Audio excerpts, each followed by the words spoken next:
Good afternoon, y'all. Today I'm going to make a pot roast. I'm going to put in, I've got this roast here. Usually I like the chuck roast, but the chuck roast wasn't on sale, and last time I checked it was like $8 a pound. So this was on sale for $3.99, so I picked it up. But it's still a good shoulder roast, so it's fine. I've got a can of cream mushroom. I've got my mixed up salts, pepper, salt. I've got a couple of garlic bulbs, but I'll probably still use some garlic powder. And I've got my onion seasoning blend. So I'm going to get this all put in there, and I will be right back. Okay, so I've got my cream of mushroom and 2 cans of water. I've got my garlic, I've got my onion seasoning mix, and I'm going to be putting in my salt and pepper. With your salt and pepper, just kind of like, make sure you sprinkle it over the top. Same thing with your pepper. And this is like most things, it's just to taste. Some people don't like as much as other people. And then my famous crazy mixed up salts. I'm gonna put some of that in there. Now this may not be the cut of roast that you normally get, but you can make any roast tender the longer you cook it. At minimum, it's going to take about 4 hours. After 2 hours, what I do is I pull it out.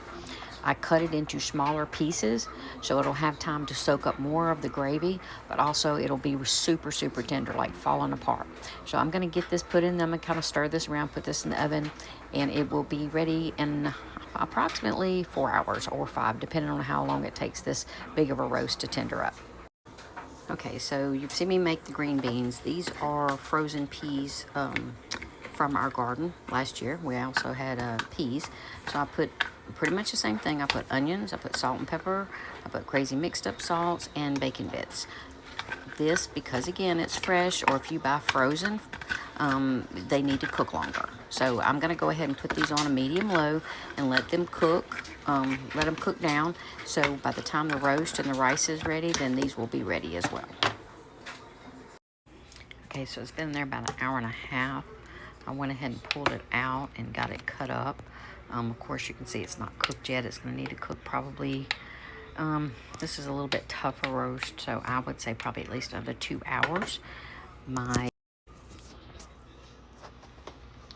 The roast needs to cook for another couple of hours. I got ahead and cut it up. That makes it cook faster, but it also helps it get more tender. The peas are nice and cooked.